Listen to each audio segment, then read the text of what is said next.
पर्वतों से हम महक की तरह गुलों से उड़ते हैं और धुएं की तरह पर्वतों से।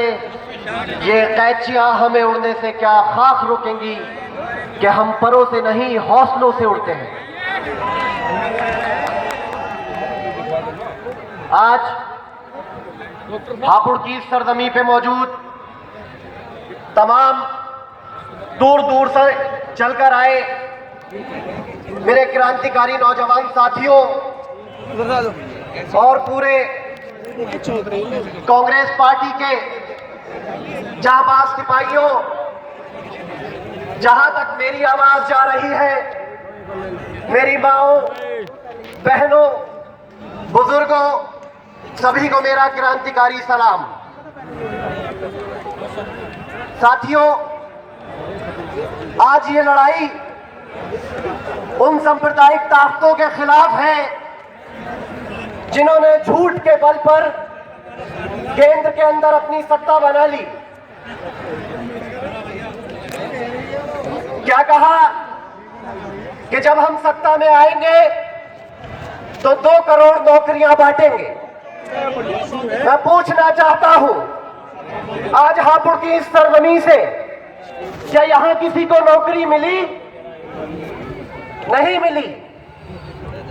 और कहा कि अगर हम सत्ता में आए तो एक एक हिंदुस्तानी के खाते में 15 लाख रुपए डालेंगे।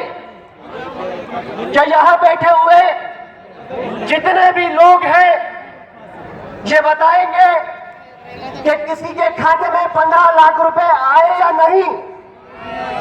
नहीं आए। और कहा कि हम अगर सत्ता में आए तो हिंदुस्तान के ऊपर, हिंदुस्तान की पटरियों पर बुलेट ट्रेन दौड़ेगी। लेकिन आज तक किसी ने बुलेट ट्रेन नहीं देखी। मेरे साथियों, ये जुमलेबाजी की सरकार, ये आपसी सद्भाव बिगाड़ने वाले लोग, इतिहास गवाह है कि इन लोगों ने गुजरात के अंदर क्या किया था। आज यही सांप्रदायिक लोग उत्तर प्रदेश के अंदर आना चाहते हैं। लेकिन आज 2 नौजवान चेहरों ने, श्री राहुल गांधी जी और श्री अखिलेश यादव जी ने ये गठबंधन कर पूरे हिंदुस्तान को मैसेज दे दिया है कि हम सांप्रदायिक ताकतों को उत्तर प्रदेश के अंदर आने से रोकेंगे। और मैं दावा करता हूं कि आज जिस तरह से न सिर्फ उत्तर प्रदेश बल्कि पूरे हिंदुस्तान की नजरें आज उत्तर प्रदेश के ऊपर लगी हुई है, तो इस गठबंधन की लहर चल रही है। आने वाले वक्त के अंदर इंशाअल्लाह ताला गठबंधन की हुकूमत भी बनेगी और सांप्रदायिक ताकतों को उत्तर प्रदेश के अंदर आने से रोकेंगे।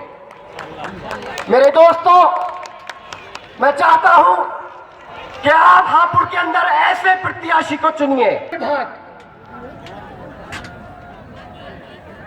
ट्रांसपोर्ट विभाग, पुलिस अधिकारी शासन के लोगों से लड़ते हैं कि मुझे हापुड़ के अंदर सड़कें चाहिए, मुझे हापुड़ के अंदर ओवरहेड टैंक चाहिए, मुझे हापुड़ के अंदर ओवरब्रिज चाहिए। और न सिर्फ लड़ते हैं बल्कि उन कामों को पास करा कर लाते हैं। और आज देखने को मिलता है कि हापुड़ के अंदर सड़कों का जाल बिछा हुआ है। और एक और अच्छी बात है गजराज सिंह के अंदर, और वो बात मैं चाहता हूं यहां बैठे हुए एक एक व्यक्ति को उनसे सीख लेना चाहिए। जब कभी आप लोग सफर करते हैं, कभी आपको मौका मिलता होगा दिल्ली जाने का, लखनऊ जाने का, मुरादाबाद, मुजफ्फरनगर, सहारनपुर, आप अपनी प्राइवेट व्हीकल से जब आप जाते हैं अपने किसी काम से, रास्ते में अगर आप देखते हैं कि कोई एक्सीडेंट हुआ है, तो मैं चाहता हूं सिर्फ 5 मिनट घड़ी में देखकर आप 5 मिनट उस एक्सीडेंट वाली जगह पर रुक जाइए। आप कितने भी जरूरी काम से जा रहे हैं, सिर्फ 5 मिनट उस जगह पर दे दीजिए। आप एक 100 नंबर पे टेलीफोन कर दीजिए पास वाले थाने को जाकर सूचित कर दीजिए और 108 एम्बुलेंस सेवा को कह दीजिए आपके 5 मिनट देने से हो सकता है किसी की जान बच जाए। मैंने गजराज सिंह को देखा है, ये जब भी सफर करते हैं और इस तरह का कोई हादसा देखते हैं तो अपनी गाड़ी फौरन रोक लेते हैं। ये पास वाले थाने को इन्फॉर्म करते हैं, 100 नंबर के टेलीफोन करते हैं और 108 एम्बुलेंस को सेवा को कहते हैं। साथियों, ऐसी भावना के लोग अगर राजनीति के अंदर आते हैं तो न सिर्फ हापुड़ की तस्वीर बदलेगी बल्कि इस देश की राजनीति की तस्वीर बदल जाएगी। और मैं चाहता हूं कि गजराज सिंह जैसा व्यक्ति न सिर्फ उत्तर प्रदेश की विधानसभा से दहाड़े बल्कि इस शख्स को हिंदुस्तान की पार्लियामेंट के अंदर पहुंचना चाहिए और वहां से जब ये शख्स दहाड़ेगा तो पूरा हिंदुस्तान उसको सुनेगा। मेरे दोस्तों, ये बहुत गंभीर वक्त है।